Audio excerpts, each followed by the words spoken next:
Padha saiki sing tukang maling, tukang zina ku ning dalan-dalan. Ana kiai muangkel fenomena banyak perzinahan. Ngamuk ning nggon ngaji. Zaman akhir akeh wong zina, akeh wong maling. Mbah sing teng mriki nak ngandani ki sing terkait.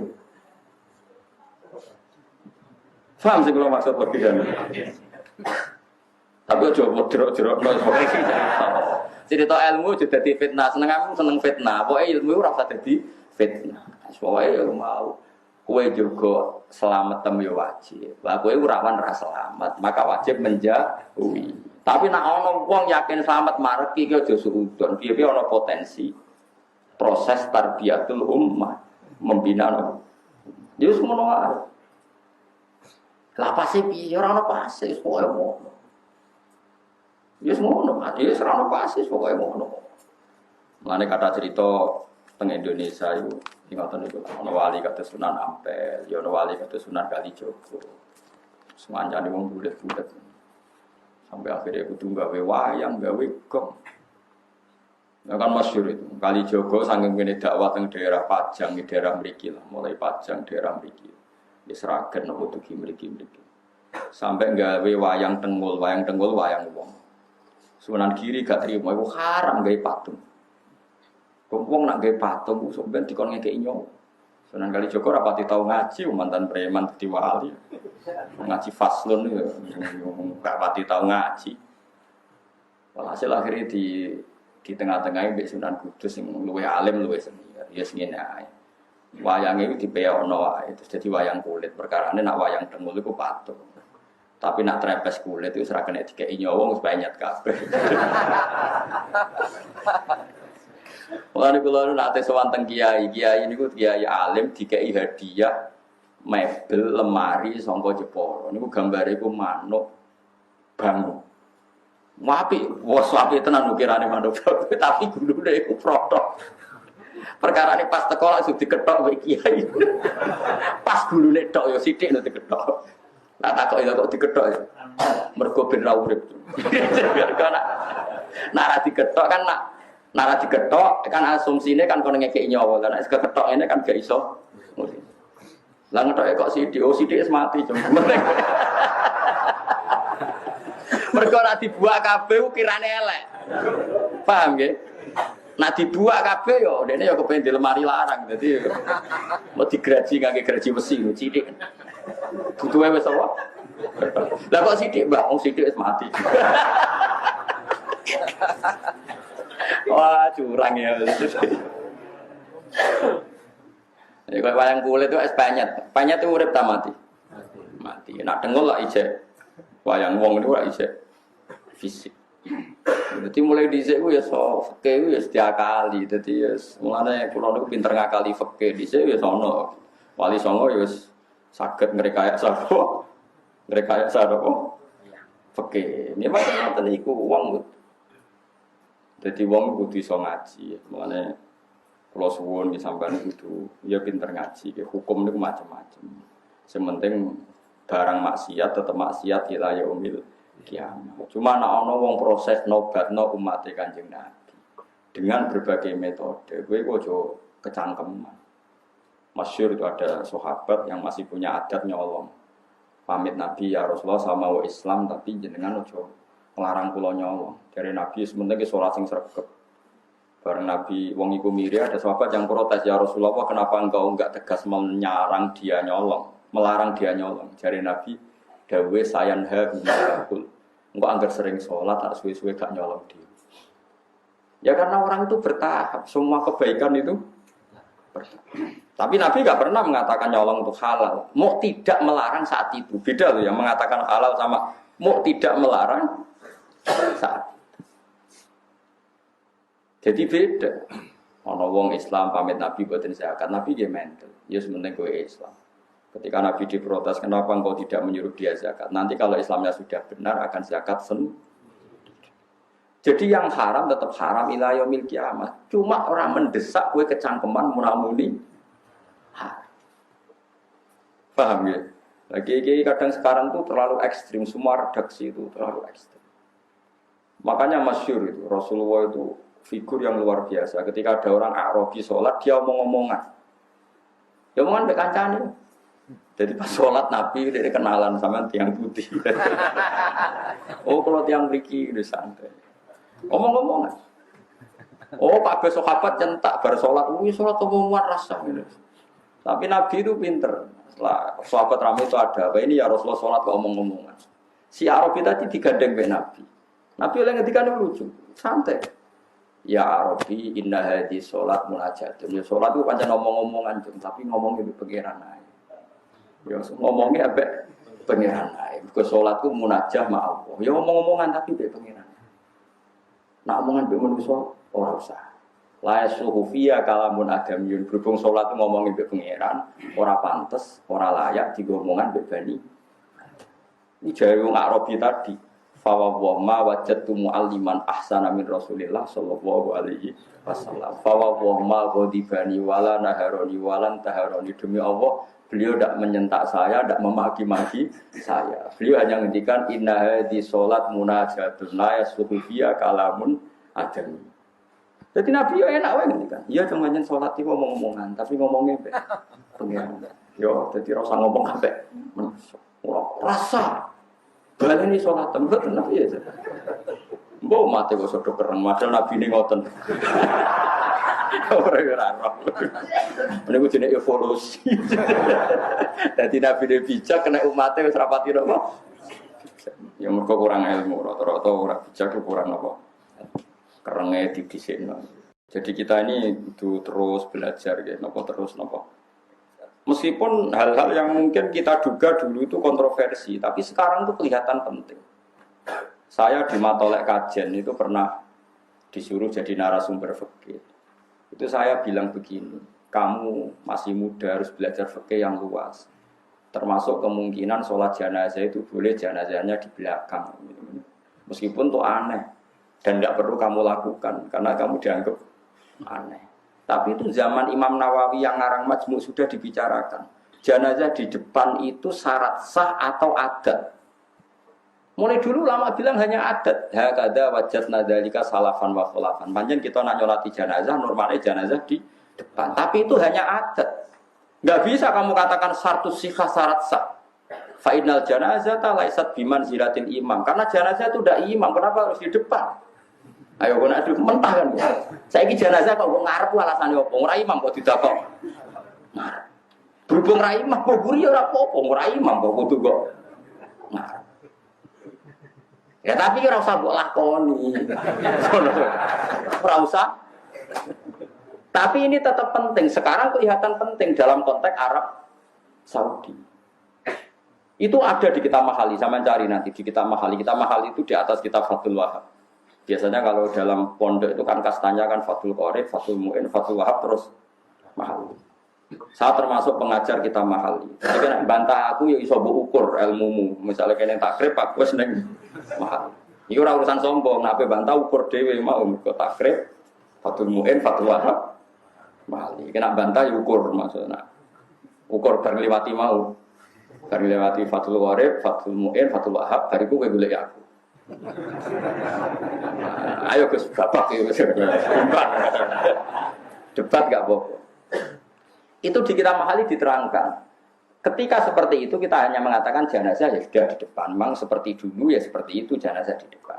Tapi kamu jangan meyakini harus di depan karena fainal janazata laysat bimanzilatil imam. Jenazah itu tidak imam. Sekarang terbukti dalam konteks Arab Saudi.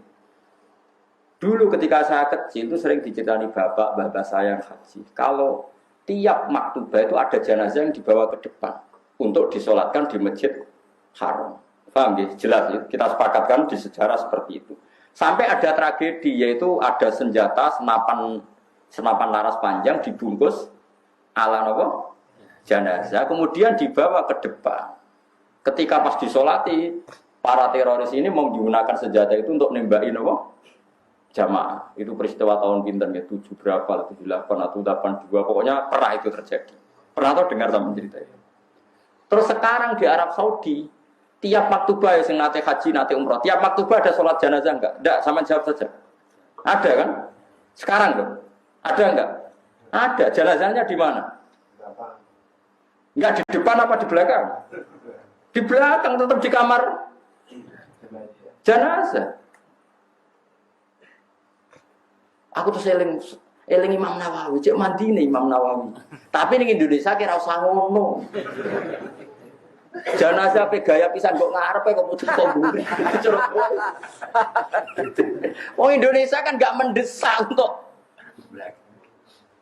Dadi mosque dadi model aja lakoni dosa gede. Mesti dalam konteks Indonesia ora usah. Tapi secara ilmu kowe ngerti nek jenazah ora imam. Mulane ra kudu kok ngarep. Paham ya? Bukti lagi salat ghaib. Jogja sama Surabaya timur mana? Timur mana? Ketika Pak Hasyim kapundhut di Malang atau di Jakarta, orang Aceh boleh nggak nyolati ghaib? Kan jenazahnya di belakang. Jadi ini pentingnya ilmu. Pokoknya ilmu kamu percaya saja kalau jenazah itu tidak imam. Cuma kalau adatnya di kampung kita depan ya di depan. Ya sudah gitu aja, enggak usah. Terus kowe saking gobloknya, "Wih, ini syarat sah. Kalau enggak begini enggak sah." Jahil anta berarti. Bodoh. Paham ya? Itu biasa aja. Paham ya? Pemenang mau kepala kok, dia jari Mustafa geger itu. Nak sirah itu teng pundi, nak teng mriki kan. Utara masalah. Biasanya di Timur gue. Gitu loh, mesti gitu ya mas. Nah kan, ada deh. Mustafa aja gak terima kata saya gitu. Nah datang lagi sirah teng lorong gitu. Apa separuh? Lanang itu. Kan lanang gitu. Gitu. Oh gitu loh. Nah sampean lanang. Lor. Nah teng daerah kula lor kabeh. Mriki alhamdulillah wonten lor wonten gitu. Nah cara kula ya ora masalah, karena ya ora imam wis. Ya tapi sing fanatik nggih kuwat. Kula niku wis kiai ini bolak-balik nak teng daerah kula nggih enak lah, masih banyak orang alim. Wonten. Kula nate nyolati jenazah sirahe ku ning lor. Keluargane kebetulan rada aneh, setuju sirahe ku ning kidul. Ya jenazah lanang. Ambek mudin tengen kula ora trimo. Kene mulai dhisik kiai kene iku lor terus kok aneh-aneh ning kidul. Jare keluargane, "Mboten kiai kula kedadak kidul." Lah kula calon imame kula jaga guri. Padahal sing imami mengke kula. Aku terus omongnya. Pon tek yang lor teng kidul, wong kula kaul jenazah kok guri wae roh meneh trimo lor mek kidul lho. Lah niku jenenge jenenge Gus Bak, pun sami napa. Meneh nek trimo salat lor mek kidul, umpama jenazah kok guri wae aku roh kaule. Paham meneng. Nanti nak bantah aku ngenteni wae takrif. Mungkin Abdul Wahab terus Ali. Bariku golek iku. Mon Gus imbang, mari berdebat, no. Tapi yang ngaji mahali khatam bolak-balik becek latihan lho kamu. Jadi ilmu itu tetap penting meskipun tidak harus kamu lakukan, karena kalau kamu lakukan jadi fitnah, Rasulullah pun tidak senang, karena fitnah itu Rasulullah tidak senang. Sehingga kalau kamu melakukan itu di Indonesia maka hukumnya fasik karena Anda menjadikan fitnah. Tapi kamu harus tetap yakin bahwa jenazah di depan itu tidak syarat sah karena dia tidak imam. Soal ngakoni tapi rasa kecangkeman itu syarat sah. Buktinya sekarang di Mekah kabeh jenazah ditakoni kamar mayat padahal ada sholat jenazah. Karena kalau ditakok di depan iso bayangno kan ruwete musim haji. Ruwet ora? Indonesia kan gak ruwet. Wong imame dadi lakon ya pasiku, mayite dadi lakon pasiku, udah kok guri kan ya sakake kan. Jadi wong kudu mikir, karena nanti kalau jadi fitnah, haramnya itu bukan karena apa-apa, karena ini jadi apa? Cuma kamu secara ilmu tetap yakin kalau itu tidak syarat sah. Ya, kamu harus yakin secara ilmu tidak syarat sah. Dia gak imam. Kalau berapa ada nyolati jenazah? Kadang ya ono sing fanatik nak wedok iku. Para bokong gitu kan. Nak lanang iku. Para sirah ya dekati napa jenenge? Ndak. Apa bunda? Nak sing fanatik ngoten, ana imam jenazah iku wedok. Lah imame iku menawa imam kadang nggih sepon wis ra mikir nger maju. Ini dicekel di benerno. Nah aku mboten nate kan. Sebab karep-karep. Tapi nak sing imam fanatik tak kok. Kan biasa nak kitab kan kok dilihat desa kan gak paham. Niki lanang apa wedok. Jalur Bang. Ngatur posisi wow. Dekati napa? Wah, udah. Nak wedok dekati apa kan? Bener. Lah kan tahu dadi imam lho. Terus sampai cah mati di salat rukin. Pino tenan yakin saya. Lah sing jalur sepuro ora mesti di sepuro pangeran. Kula niku mun gadah jatah ngimami kathah wonten tiang-tiang sepuh sing wis wasiat tau nak mati sing nyolati Gus Bagus. Kula wong-wong ngel-ngel wong tenan wasiat kok eleke ngono. Kealasane jare wong hafal Quran ngalim iso nyafaati. Kula niku entuk akeh. Nate teng pandangan niku wasiat ngoten ora iki sepuh itu kula sing gara-gara wasiat. Wasiat elek iki jare wasiat ngel-ngel wong. Tapi kalau teng omah nggih kepeksa.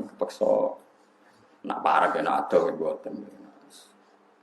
Jadi paham ya, jadi ilmu itu di atas segala-galanya. Karena ini kita butuhkan. Andai kan tidak ada ilmu itu dicetuskan Imam Nawawi, maka dalam konteks Arab Saudi setiap jenazah harus di depan. Kayak apa susahnya? Musim haji jenazah dipaksakan ke depan. Padahal yang mati banyak, misalnya kasus Mina, kasus nopo terowongan, kasus nopo kering. Coba tanyakan yang haji-haji. Saat itu ada nggak jenazah dekat Sudes? Ada enggak sama jawab saja. Enggak ada di belakang tetap di kamar mayit itu saya sering ditanya sama anak-anak. Lalu caranya sah gimana Gus saya tadi kita butuh ilmunya Imam Nawawi memang dari awal jenazah itu tidak imam. Meskipun kita tidak akan melakukan itu di Indonesia jelas benar mari fitnah. Tapi apapun kita sering melakukan itu di Indonesia jangan yakini itu syarat sah. Makanya ilmu itu harus di atas segala-galanya. Ini ilmu nomor 1 fa'lam annahu la ilaha illallah. Ketika Allah mensifati zatnya termasuk yang dikenalkan apa? Iqra wa rabbukal akram. Alladzi 'allama. Allah itu zat sing mulang. Jadi mulang sifatnya Allah. Lalu ulama kudu seneng mulang. Allah mensifati zatnya itu alladzi 'allama, zat yang mulang. Artinya apa yang diperkenalkan adalah ilmu. Nah sekarang banyak kiai itu lebih seneng ibadah timbang ilmu. Itu ya jane rodok musibah. Saja nih, tapi timbang dia ini rapati so ilmu ya itu ibadah. Fatwa melingkar malah tidak karu-karuan. Tapi sebetulnya ilmu dengan ibadah itu harusnya dulu ilmu. Karena ilmu ini penting. Yang mengawal ibadah itu ilmu. Karena itu sudah kaidah. Karena setiap amal diberi ilmin wa amaluhu mardudatun la tuqbal. Amalnya juga diterima. Ya, tapi saya berharap Allah Rahman, semoga tetap ditompo sekeliru-keliru lah. Tapi tadi kamu harus punya kematangan ilmu yang mantap. Biar nak jenazah itu imam, gini jenazah itu.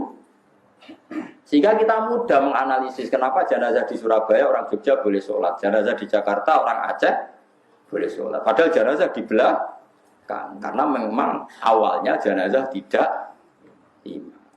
Bon selesai kan, artinya barokahnya ilmu tadi kita bisa mengurai sekian muskilat, sekian kejanggalan. Paham ya? Meskipun itu tidak kita lakukan. Paham ya? Ya sama seperti tadi iddah. Yang butuh iddah itu nikah sahih. Kalau tidak nikah sahih enggak ada apa? Iddah. Karena sing jenenge iddah itu wong diceraikan suaminya atau ditinggal mati suaminya, maka iddahnya. Nah, padahal kata-kata itu tidak ada dalam konteks berzina. Nah, ya tarif iddah kan orang yang diceraikan suaminya atau ditinggal mati suaminya, maka untuk menikah lagi harus iddah. Nah, sekarang orang yang hasil hubungan gelap, terus tarifnya bi, definisi ini. Maksudnya definisi ini, iddah adalah orang yang diceraikan suaminya atau diceraikan pacarnya atau diceraikan selingkuhannya. Goblok orang. Paham bro? Nah, ya definisi iddah itu kan mesti melibatkan suami sah, baik karena dicerai maupun ditinggal mati. Paham ya? Tapi kira usah terus fanatik kula nggih mboten, kula ya iso wae salah. Cuma kemungkinan aku salah mek kowe akeh kowe. Mulane sementara ya sanut ngono ae. Sampai ada bukti Anda lebih baik, lagi mencabut dukungan, lagi mencabut apa? Dukungan.